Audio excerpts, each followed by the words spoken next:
We're the Louisiana School Boards Association. We were founded in 1938. This is our 74th annual conference, and it's being held here in Baton Rouge, Louisiana. We're excited about the number of participants that we have this year. We have almost 600 folks that have come out for the association's annual conference, so we're thrilled about the participation. We have about 45 superintendents and about 45 board presidents, and all have been very active and involved in terms of all of the workshop and training that they can get here at our annual conference. The school boards right now are being challenged in terms of their participation and the way that they should be taking care of the business at the local district. We want to make sure that local governance stay with local districts. We don't need state or federal government to come in and tell us what we need to do at the local level. The local districts where the school board members are serving, they are close to the people. They see them in the community. They see them at the grocery stores. They see them at church, and they are able to talk to their constituency so that they can be accountable to their constituency. Our theme this year is reframing the education debate. Are we accountable? And we want to make sure that school board members in local districts are accountable. The biggest issue that we're all facing is the finances. You know, with the budgets being caught MFP, and we're just trying to keep afloat and keep programs that we have on the agenda intact, because of the budget, we have to cut many of the programs, and hopefully not to lay off teachers. Local boards have not received any MFP growth in the last 3 years, and it doesn't look like what we're hearing is they're not going to give us any growth money again. But those fundings are really critical. If we get an MFP with no growth, our cost of insurance and retirement has gone up the past 2 years. I'm on a small board. Bcauregard Parish is about 6,000 students. But for our district this year, it makes probably a $900,000 deficit because of just the retirement costs going up.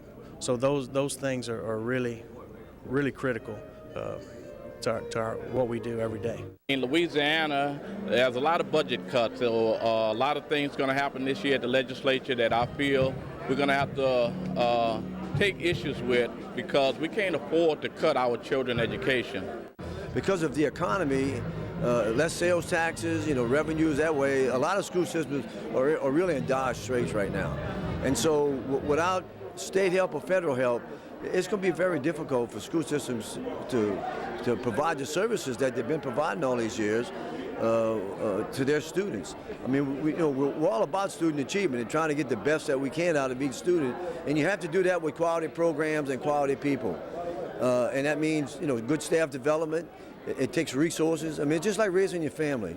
If you don't have the resources, it makes it's more difficult to do the things you need to do to raise your children. That's what school boards are doing. That's what school systems are doing. We're raising people's kids, and we're trying to get the best out of those children as we can as they progress through our system and graduate in 12 years. There is a challenge to serve on the school board now, because we have so many conflicting groups who would rather see some of our schools go to charter, and I feel that is a very strong issue at this time. Of course, we also have issues regarding funding, improving student achievement, and that sort. School boards welcome accountability, but we need the resources. Just in our parish alone, in Ascension Parish, we had over $2 million of unfunded mandates. The cost of insurance, the cost of retirement is placing a burden for local school districts to meet those crises. Perhaps the biggest issue facing school boards across the state is the achievement issue as it relates to student achievement. Secondly is the adequate funding for public education programs, and adequate taking care of our teachers, and making sure that our teachers are equipped with the materials and equipment that they need in order to do the job that they have to do. Whether you're in a school division in the state of Virginia, a parish in the state of Louisiana, or a school district in the state of California, or anywhere in between, we all face the very same issues of lack of funding, challenges to schools in general, and the question is why. Why are we constantly being bombarded by those that do not support public education? The controllers of the purse strings.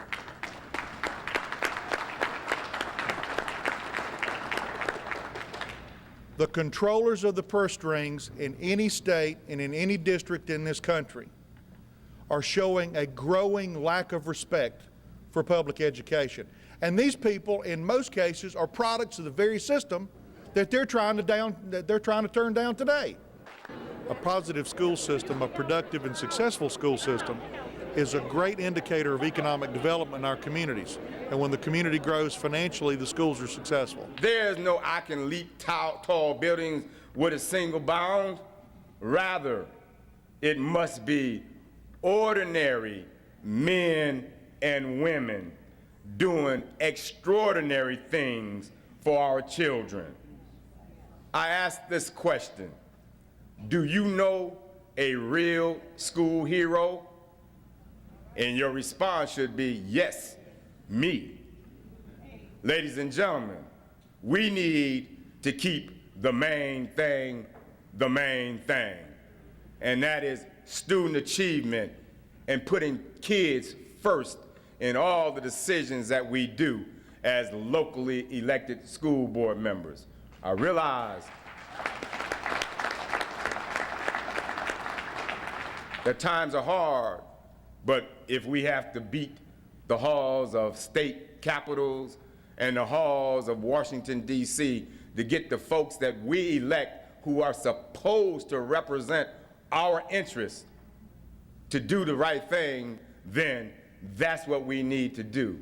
We need to become more vigilant at the local level, the state level, and the national level. Because after all, we're only talking about our future. Thank you very much.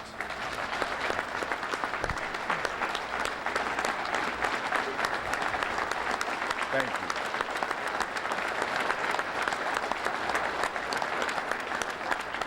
The message I tried to convey to the assembled audience of school board members is the importance of collaboration.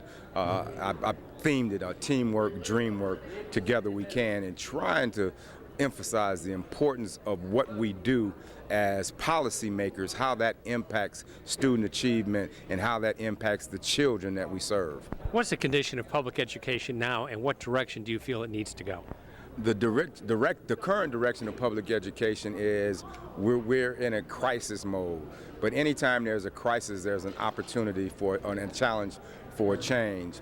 It seems that the tides are rolling towards privatization, charter schools, and as a locally elected school board member, I've never been opposed to accountability or competition, but to unfairly give charter schools a nod up over the public educational system is something that's deplorable. The charter schools don't have to admit all of the students who come through their classroom doors.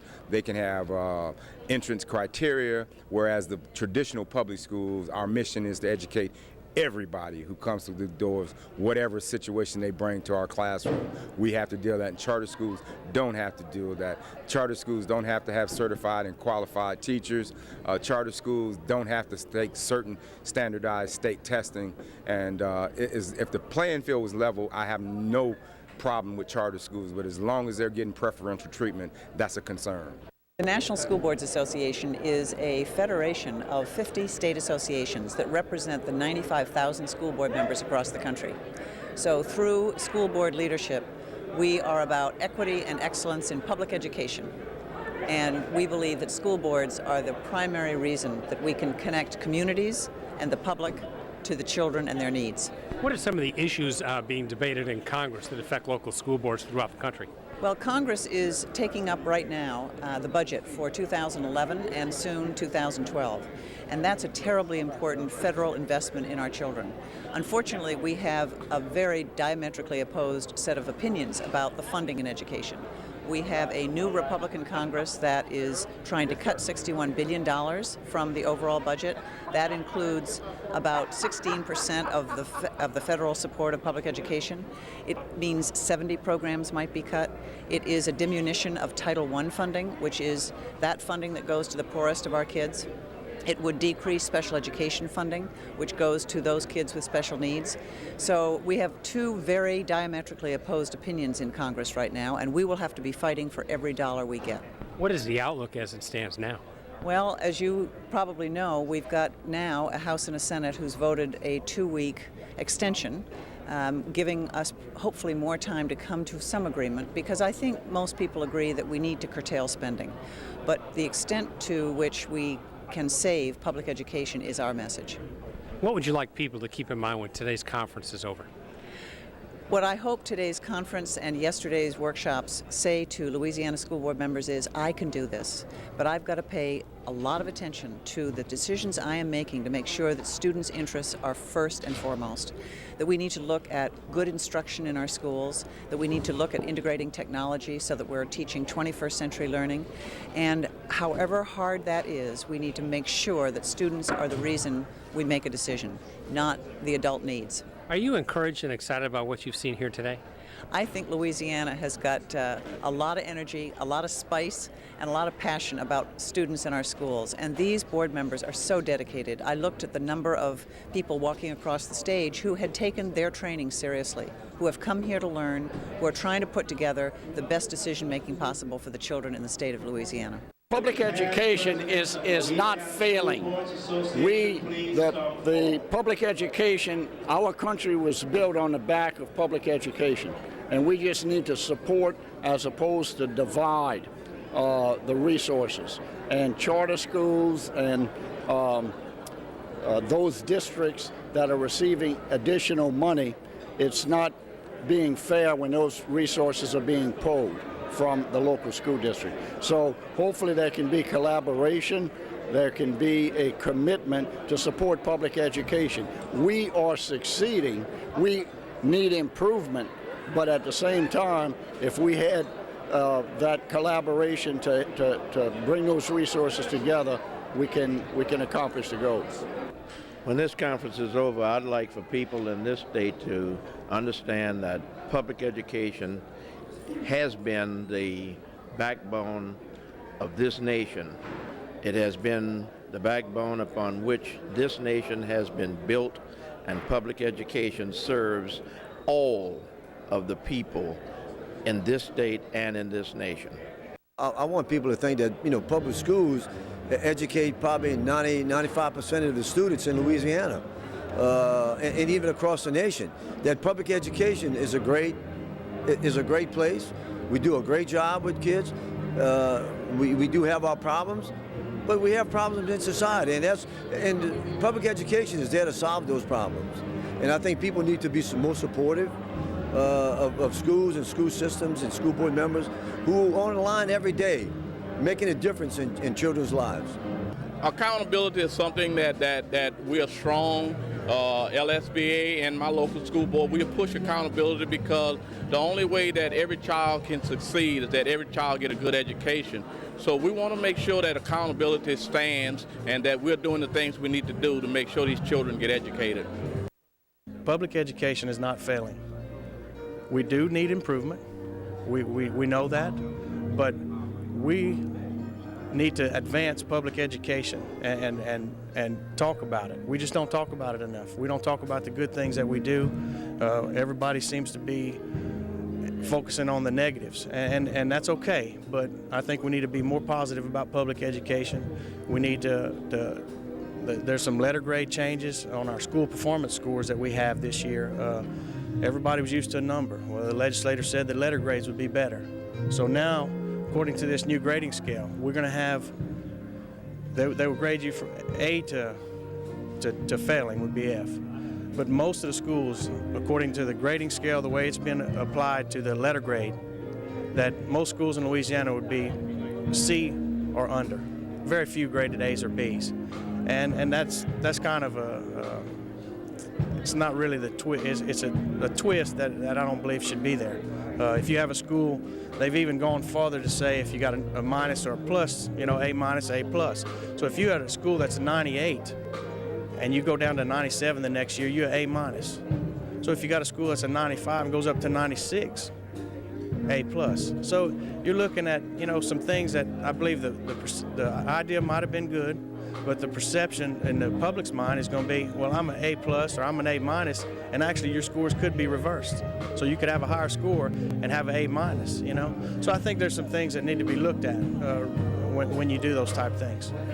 We're trying to embrace board members, let them know what's going on in the school systems and also on the state.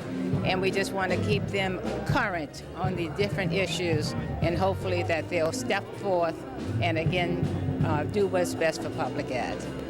Public education is alive and well in the state of Louisiana, that we're doing all we can to make sure that the kids that are served in public schools are getting the best education possible, and that we need to stop focusing on one test in the state of Louisiana, but look at the number of factors that affect the way kids do and how they perform at their school districts.